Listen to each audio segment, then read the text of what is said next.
Allez, on arrive au premier reportage de Génération Bretagne. La vieillesse est un naufrage, disait le général de Gaulle. Eh bien, on va vous le prouver le contraire avec ce reportage qui va suivre et qui sent bon l'élixir de jeunesse. Nous sommes allés à la rencontre de ces Bretons et de ces Bretonnes hyperactifs depuis qu'ils sont à la retraite.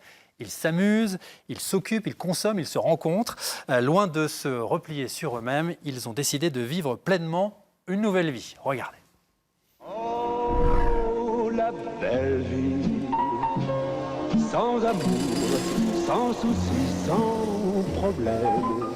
La retraite, pour moi, ça ne veut rien dire. Au contraire, la retraite, j'aime pas ce terme-là parce qu'on pourrait croire qu'on n'a rien à faire. Mais non, au contraire, la retraite, c'est fait pour continuer à vivre, à faire un tas de choses qu'on n'a pas pu faire quand on était en activité. Ils arrêtent de travailler à la soixantaine et sont encore en pleine forme. Ces retraités entament une deuxième vie, une vie très remplie, entre les cours d'anglais, le sport ou l'été dansant.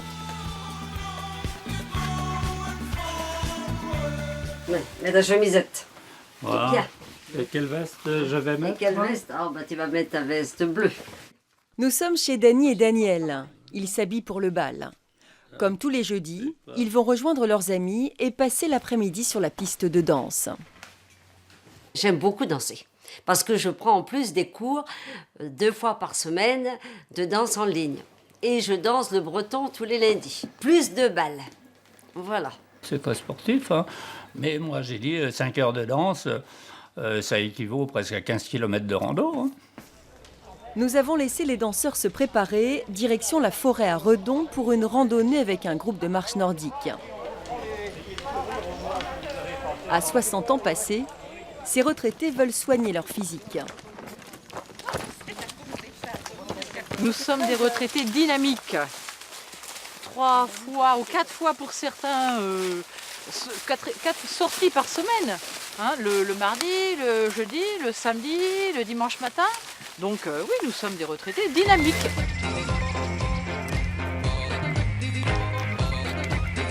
Ce jour-là, nous avons même eu quelques difficultés à suivre ces randonneurs. Pourtant, ils étaient prévenus. Ils étaient censés ralentir l'allure pour nous. On va ralentir un peu là, parce que je suis obligé de courir en marche arrière quand même. Toute leur vie, ils ont fait du sport. Ce sont d'anciens marathoniens, d'anciens cyclistes. Pas question de s'arrêter une fois en retraite, au contraire. On plie les genoux, on ramène les bâtons, on remonte. Ils pratiquent aussi 2 ou 3 autres activités par semaine, sans compter les voyages à l'étranger. Les gens arrivent en retraite beaucoup plus en forme déjà, donc ils ont plus envie de bouger. En plus, au niveau associatif, il y a beaucoup plus de choses qui se font pour les retraités. Autrefois, il y avait du sport pour les jeunes, mais il y avait rien qui se faisait pour les retraités. Que maintenant, avant, il y avait du culturel qui se faisait pour les retraités. Maintenant, on peut bouger plus facilement. Et d'ailleurs, au niveau médical, c'est recommandé de faire du sport. Et leur forme physique n'est pas la seule préoccupation de ces retraités. Close, like close the door, and close for proche. Ici, c'est la tête qu'on entretient. Nous sommes en cours d'anglais. Ces élèves ont bien quelques souvenirs d'école, mais ils commencent à dater. Voilà, pour Saint-Brieuc, Pontivy, Nantes. Just before, qu'est-ce qu'il y avait d'autre? Oh, ce circuit aimé de circuit. On écrit comme circuit, mais on dit circuit. Ne croyez pas que c'est leur seule activité intellectuelle. Par exemple, Catherine, elle apprend aussi l'italien et l'espagnol. On dit que quand on fait des langues étrangères, on gagne 2 ans sur Alzheimer. 2 ans par langue étrangère. Ouais, mais j'ai entendu ça. Alors donc, ça peut aider pour la suite. Donc c'est pour ça que vous en faites 3. J'ai gagné 6 ans. Anyone visited Asia? La tête, les jambes, reste le moral à ne pas négliger. Dany est passée chez son coiffeur hier. Elle sera la plus belle pour aller danser. Elle adore se pomponner. C'est son petit plaisir avant le bal. Elle a rencontré Daniel lors d'un thé dansant. Ils étaient veufs tous les deux. Tant pis, on prend un autre. Je ferai une danse de plus. C'était au bord de la piste. Et juste en rentrant, C'est Dany qui m'a invité à danser une valse. Mais moi, j'étais débutant, j'étais pas très sûr d'arriver. J'ai dit, je veux bien essayer, mais si on n'arrive pas, on n'arrivera. Et puis, on a dû arriver quand même assez bien, puisqu'on a continué à danser. On a fini la danse. On peut draguer, oui, c'est vrai, c'est vrai. Parce que il y a quand même des jeunes hein, qui viennent danser. Oui, oui, si on veut, on peut. La preuve, on a dû draguer pour se trouver. Et cette belle histoire entre Dany et Daniel dure depuis 6 ans. 48. 48.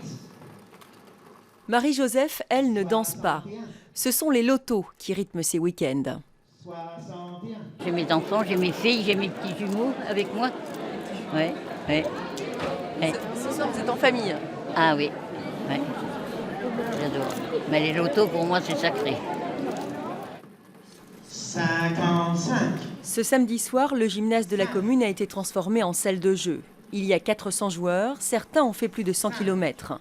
Ils ont tous leur matériel pour le loto et leur porte-bonheur.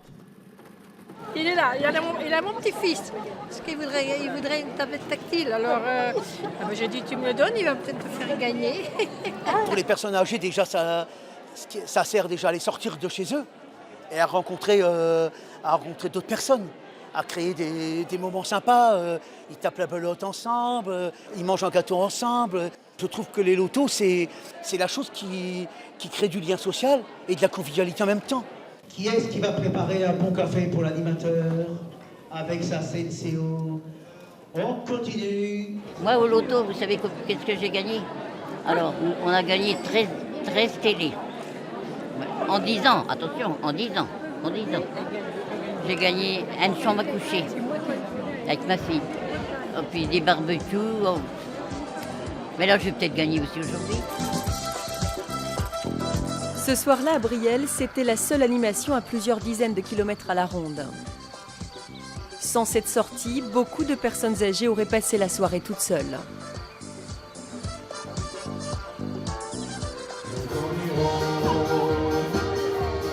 La danse, c'est une bonne famille. Salut René. Tiens, depuis le temps, t'as pas vu. Il est temps de retrouver Dany et Daniel sur la piste de danse. Le bal a déjà commencé. Ils ne sont pas les seuls à s'être fait beau. Ils sont contents de se retrouver. Ils partagent tous la même passion. Je danse. J'ai beaucoup travaillé. Maintenant, je danse.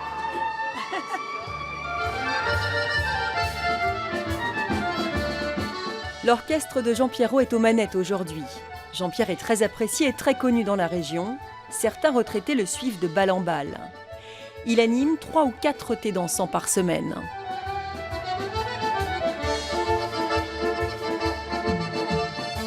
On essaye de donner un petit peu de joie et de tout ça, quoi, de dynamisme. Donc du coup, on trouve du bon temps entre nous et On se prend pas la tête. On se prend pas la tête. Non mais c'est vrai. On devrait être payé par la Sécu parce qu'on fait du bien aux gens. Enfin, on essaye en tout cas. Sur la piste, nous avons croisé des retraités souriants, heureux de vivre.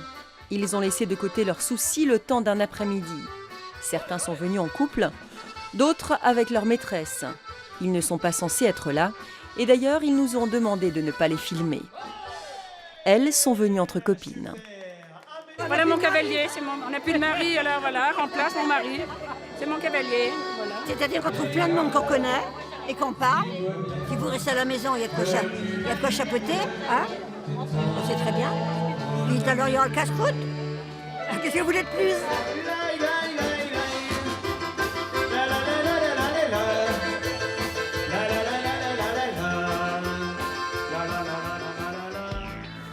Georges nous attend sur le bord de la piste de karting. Nous lui trouvons un air de Paul Newman. Au centre de pilotage de l'Emballe, il est connu comme le Loup Blanc. Georges a 81 ans. Cet ancien pilote de chasse est à la retraite depuis 20 ans. À un certain âge, on vous dit qu'on est plus rentable, hein, donc vous êtes obligé d'aller à la retraite. Mais sinon, j'aurais continué jusqu'à le dernier jour de ma vie. Hein, ça. Je pourrais vous raconter une histoire de mission, d'interception, si ça vous intéresse, mais ça va prendre 3 minutes, hein, attention. Hein. Finalement, Georges n'avait pas qu'une histoire à nous raconter et ça a pris un peu plus que 3 minutes. Celui qui vient en face aussi vient à la vitesse du Mach, donc le rapprochement se fait à peu près à plus de 2000 km à l'heure. Il arrive à toute vitesse, donc chouf, chouf, tac, il est passé à 2 ou 3 mètres. Là. Nous serions restés des heures l'écouter.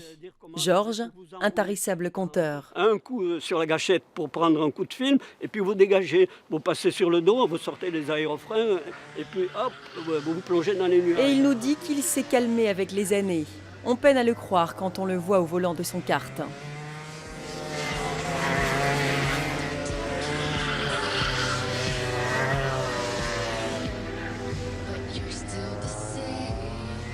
Aujourd'hui, c'était juste un entraînement, donc on force pas, mais en compétition, 90, oui, facile. Hein. Pour tout vous dire, Georges pilote encore un petit avion pour le plaisir. Il a toujours aimé la vitesse. Le karting lui permet de revivre ses sensations et de retrouver ses plaisirs de jeunesse. Dany, elle, aimerait mourir en dansant. Les enfants sont partis depuis longtemps, les petits-enfants sont grands, la maison est payée. Maintenant, ce n'est que du bonus. Et c'est sur la piste de danse que ça se passe. Je crois que c'est une passion. Quand on pourra plus, on levera le pied. On regardera la télé. On n'aura pas le choix. Ça arrivera bien un jour. Mais bon. On aura profité. Voilà. Tous ces seniors sont boulimiques de la vie. Ils veulent continuer à découvrir, à s'amuser, à bouger. Est-ce par peur du vide, par nostalgie de la vie professionnelle, par crainte du laisser-aller ou simplement par amour de la vie? Peu importe, ils font plaisir à voir, ils profitent du temps qui reste et c'est tant mieux.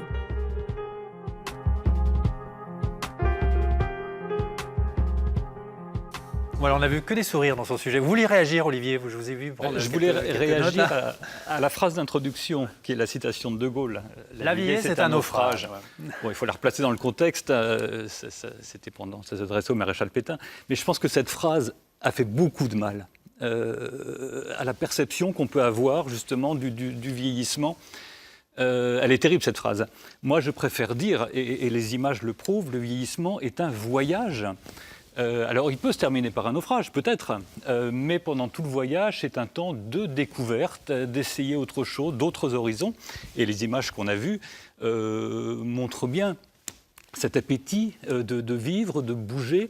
Il y a une phrase aussi qui me fait réagir. À un moment, un intervenant dit « Beaucoup de choses sont faites pour les seniors ».